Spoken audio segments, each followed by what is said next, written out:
Special thanks to Megabyte Musings, Avery Ellis, David Carter, Matthew Luft, Kaj, and an extra special thanks to Jim Silver for sponsoring this episode of the Club F Radio.wave podcast. Sorry to Jim Silver that I forgot to thank you last episode. My bad. The following stories were recorded as a part of the Club F Radio.wave podcast. Some of them are a little better with visuals, so I'm going to go ahead and cut those stories up and upload them individually on YouTube. But if you'd rather just listen to this podcast episode in its entirety, check the Spotify link below. Thanks a bunch. Hey everybody, welcome back to this thing. I've got a guest with me that you have never heard on the podcast, but should not be a stranger to you. This is Will, aka Akira Striker, aka a Gilded Hero. Am I right? Yeah, and I'm pretty strange. Don't misguide them like that.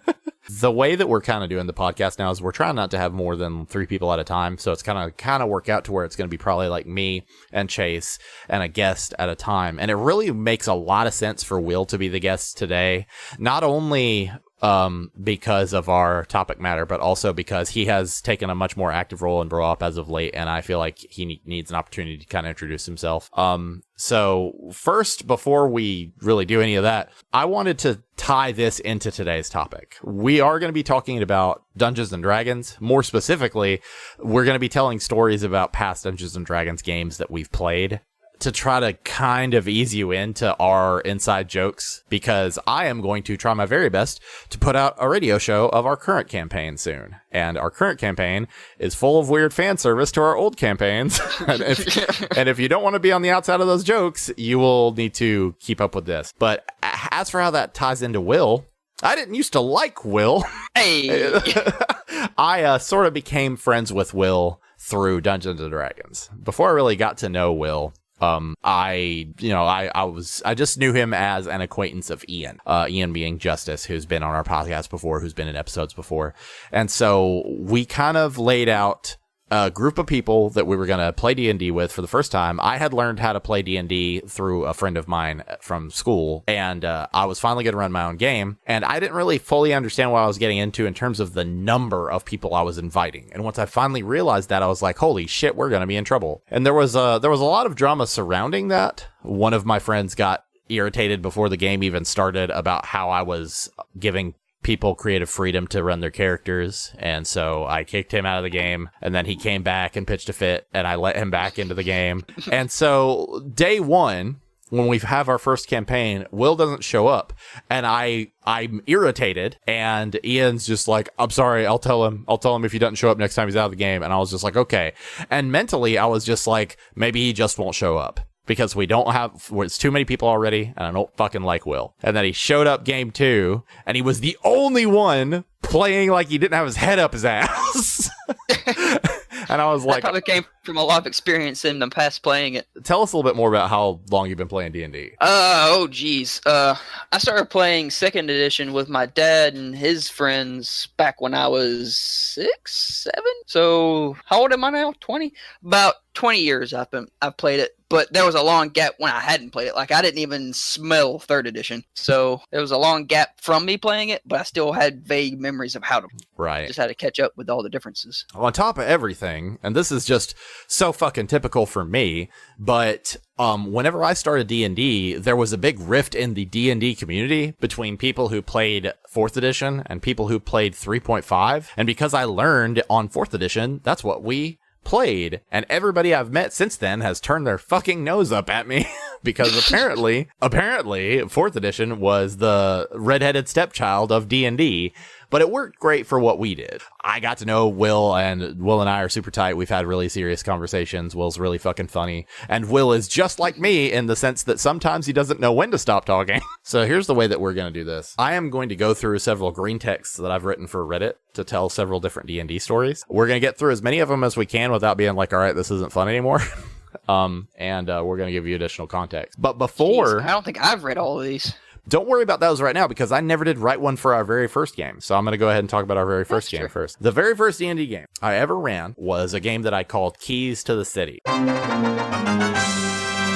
In Keys to the City, in the session that Will wasn't there for, all of the characters woke up naked in a jail cell on a boat. And Will, help me out here, because I'm going to try to remember the characters. First, we had Ian's character, who was Torin Belgos. Torin Belgos was a dragonborn paladin, and he was a paladin of the Raven Queen. We worked that out together because the Raven Queen's not necessarily, she's a neutral god, so he was like a paladin of of neutrality, and we had a lot of fun with that. Chase's character was a rogue, and he was a changeling. His name was Sif. And let's see, your character wasn't there yet. I remember this now because you weren't there for the first session. Correct. Drew's character was a drow ranger. And that was one of the arguments that we had initially. I wanted him to try to do something that wasn't just the most popular character from Forgotten Realms, but he wanted to do it, so I let him do it. His character's name was Canes Elkantar. And I think we had 3 more characters. And now this is where things get a little bumpy. So I had 2 friends that were definitely friends of ours, but they were from a slightly different circle. And these friends were more punk rock, smoking pot, drinking beer. And they later admitted to me that they only joined this game to make fun of us and ended up really enjoying it. Yes, that's true, if you've never heard that story. No, I never heard that story. So one of them was my friend Jaeger.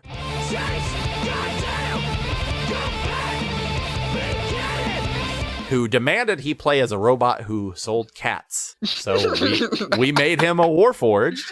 And I was just like, if you fucking make jokes, but if you do this, I'm going to make that part of your programming. Like, you have to sell cats. Like, if you ever get into a situation where selling cats would be a bad idea, I'm going to make you sell cats. And I'm going to make you roll to not sell cats. He's like, dude, I don't care. So that's what he was. I invited his girlfriend whenever I thought we were losing a player. And then she got kind of stuck in it. And, so Courtney wanted to be a shifter, and shifters are typically either more werewolfy or more cat person, but she wanted to be a beaver. So she was like a half beaver girl. She's like half beaver board. Like squirrel girl, but beaver. And then we had Logan, who, Logan, sweet guy, but he's weirdly like the sweetest, most satanic person. Like, am I wrong? Like, he was, no, you're really not. Very kind and very sincere, but definitely wanted to play as the devil. And I was like, okay, you're not going to be the devil, but we can make you like the son of the devil. So we made him a tiefling, and I told him a little bit about the gods of Forgotten Realms. That's what that campaign was set in. He was just like, okay, I want to be Damien Asmodeus. So his name is just Devil, essentially. And again, most character wasn't there yet. So the first session was them trying to break free from their jail cell and escape the ship, but the ship was on its way to a little town called Westgate, and they sort of like overpowered the people operating the ship and like crashed it into the cliffside and got off. And weirdly, I had made a huge mistake in that I described D&D as this game of ultimate freedom where you could kill each other if you needed to. So some of my players were already plotting who they were going to kill before we even started the game. so like there wasn't necessarily a spirit of camaraderie. And I've noticed since then that in D&D, typically you'll just be like, okay, how do you guys want to know each other? I've almost never done that. I really prefer introducing your characters to each other, but this is the worst it ever went, because they were all like, okay, we're splitting up and we're never going to see each other again. And I went, check your ankles. And I just made up these imaginary fucking ankle bracelet things that like tethered them together, and they were so mad at me, like they weren't mad at their circumstances. They were mad at me. And I was just like, I guess you'll have to find out what happens next time. Meanwhile, game 2, they meet this gentleman who was your character. Do you remember your character's name in that game? I remember his first name was Akira, but I don't remember what his last name was. Yeah, Akira something. You were a druid in that one, correct? Yeah. Yeah. And we abused the fuck out of shapeshifting. So, essentially, he was the only, because he showed up late, and I didn't anticipate having to write him into the story, he was the only one who did not have the ankle bracelets. And I knew why I had chained them all together in terms of the story. And I knew why I kidnapped all of them, but I didn't have a reasoning for him. And me having to go back and write him into the like motivation of the heroes was probably one of the coolest things we've ever done. Do you know how I did that? Do you remember? I do not. All right. So they had to kind of unearth this mystery of why they were kidnapped in the first place. And eventually, slowly but surely, they start learning about this guy the headmaster. They just keep hearing this name, the headmaster, the headmaster, the headmaster. And eventually they I remember the headmaster. Eventually they get the ability to use like a crystal ball to see into the past. And when they see into the past, they see like people they know, like fathers, grandfathers, stuff like that they never knew had known each other. And they were all in Westgate at the same time. And in walks this like Kenku collegiate schoolmaster, the headmaster. So a Kenku is like a raven person. And apparently he was mind controlling all of them. And whenever that happened, you know, their whole party came, including Will, Akira, and the headmaster looked straight at one of them, like, and it was Akira's father, I believe. Like, you were looking for your mother and your father in the city. Yeah. And it was your father. He looked straight at him and he said, "You're not supposed to be here."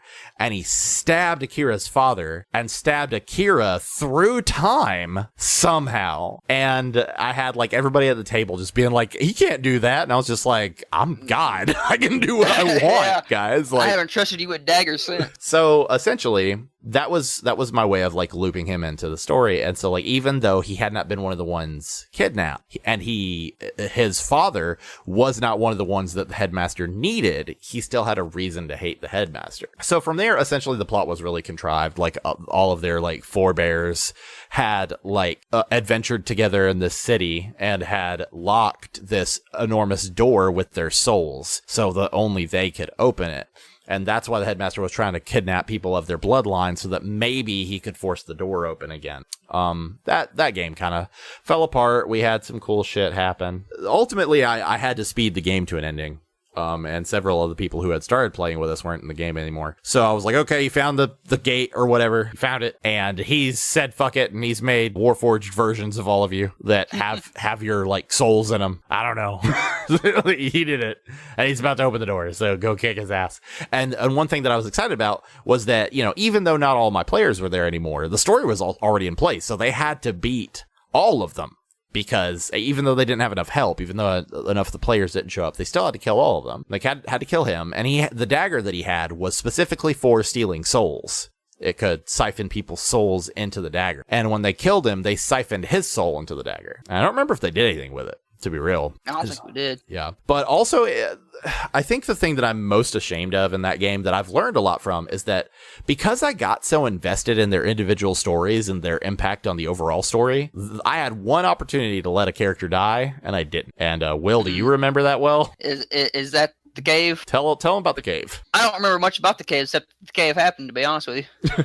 So I can't, but I just remember there was a cave and there was birds and it was some fuckery. They had never really done a true dungeon. They had never been in a situation to behave in a prepared manner. They had never been in a situation where they had to be careful. And so whenever a dwarf named Steam Whistle, Steamboat, hired them to delve into a dungeon and got to a part where they had to shimmy around a narrow ledge, they didn't tie ropes around each other or anything because they were just like, fuck it, let's do it. And Ian's character, fell off and missed all of his throws and was gonna fucking die. And I didn't want him to die because he was important to the story. And I was like, roll religion. And he rolled religion. And it wasn't even a high roll. And I was like, okay, your god, the Raven Queen, sends birds from the bottom of the cave to lift you up. And it was fucking stupid. It was, I've always felt so bad about that. But ultimately, I'm still proud of how the game turned out. You know, but the thing is that in that moment, Ian was just like, you know, my character,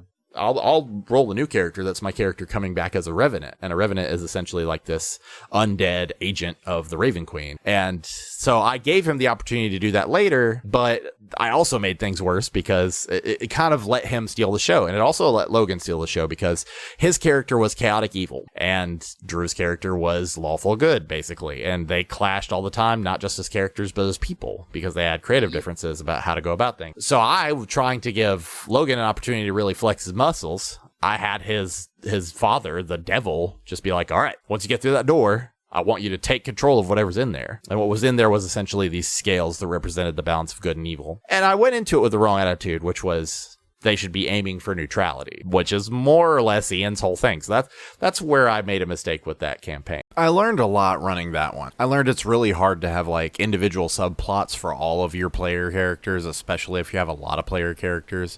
So you wind up sometimes having players who are resentful towards you for not giving their character enough plot hooks as you go along. And I also learned that, you know, when you really enjoy storytelling, sometimes you forget that D&D is a game where your job as DM is to help them tell their story. It's not your job to tell a story to them. Not really. And so what happened with me in that one was that I got so many cool ideas that I wound up just telling them a story. And I'm glad they really enjoyed that game, but in the end, several of them did complain that it essentially felt like I just pit Ian's character against Logan's character, and the rest of them kind of fell by the wayside. Alright, if you're watching this on YouTube, there's more of these to come, and if you just can't wait, there's a link below to the full thing in podcast form. Anyway, I appreciate you for listening. If you're interested, we're running a D&D campaign right now that we record in full and put on Patreon to supporters at the Lich Hunter tier, so check it out. Thanks again.